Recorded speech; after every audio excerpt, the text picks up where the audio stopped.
निगार, निगार, मेरी कॉफी।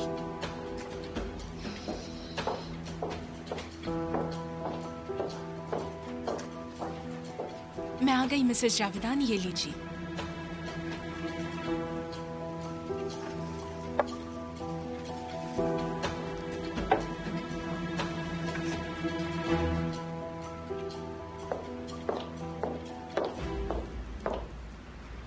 यही रहो, कहीं मत जाना।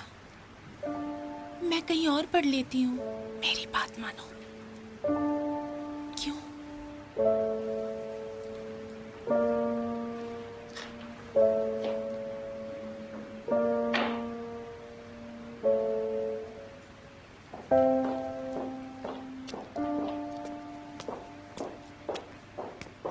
बेटा, रेहान कैसी है अब?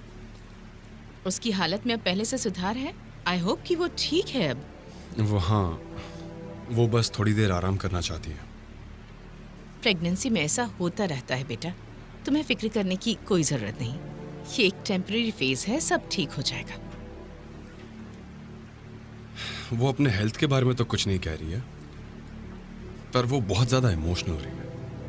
इस वक्त तुम खुद को शांत रखो, ज्यादा परेशान मत हो और उसे कुछ देर के लिए अकेला छोड़ दो।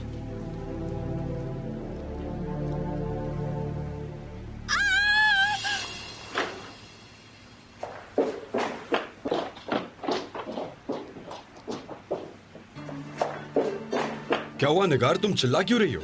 माफ कीजिए मिस्टर एमिर, मैंने जब इस औरत को पीछे से देखा तो इसने मिसेस जावेदान के कपड़े पहन रखे थे और जैसे ही सामने आई तो मैं चौंक गई। मुझे बहुत भूख लगी है, कई दिनों से कुछ भी नहीं खाया मैंने। बिल्कुल नहीं, एक भिखारी के पास मेरे कपड़े कैसे हो सकते हैं? तुम्हें गलतफहमी हुई है। ये तो मुझे भी याद है। मुझे क्या पता बेटा, मैं भी कंफ्यूज्ड हूँ तुम्हारी तरह। हो सकता है इसने वैसे ही कपड़े खरीद लिए हों। इसने खरीद लिए? अब और मैं क्या कह सकती हूँ बेटा, हो सकता है इसने चुराए हों। बिल्कुल नहीं, मैं चोर नहीं हूँ। मुझे कल इस घर के सामने कचरे के डब्बे में मिला। कचरे के डब्बे में? क्या आपने अपने कपड़े फेंक दिए थे? हाँ, ऐसा हो सकता है। मैं तो भूल ही गई थी। अब मैंने कल कुछ कपड़े फेंक दिए थे, ये शायद उन्हीं में से होंगे। इसे मिल गए होंगे और इसने पहन लिए होंगे। कितनी शर्म की बात है, तुम्हारी वजह से इन कपड़ों में से बदबू आ रही है। मैं इन्हें बदबूदार क्यों बनाऊंगी? जब मुझे मिले ऐसे ही थे ये। पैसे होते तो मैं इन्हें धो लेती, पर मेरे पास पैसे ही नहीं। आप मुझे दे सकते हैं क्या? बहुत हुआ, चलो निकलो यहाँ से। प्लीज आप शांत हो जाइए मॉम। ऊपर वाला भला करे आपका, आपकी जो भी ख्वाहिश हो पूरी हो। हाँ ठीक है, ठीक है। बाप रे, खड़ी खड़ी नाटक कर रही थी।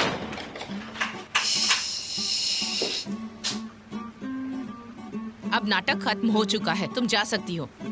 जाओ और जाकर अपना काम करो, बहुत सारे काम पड़े हैं।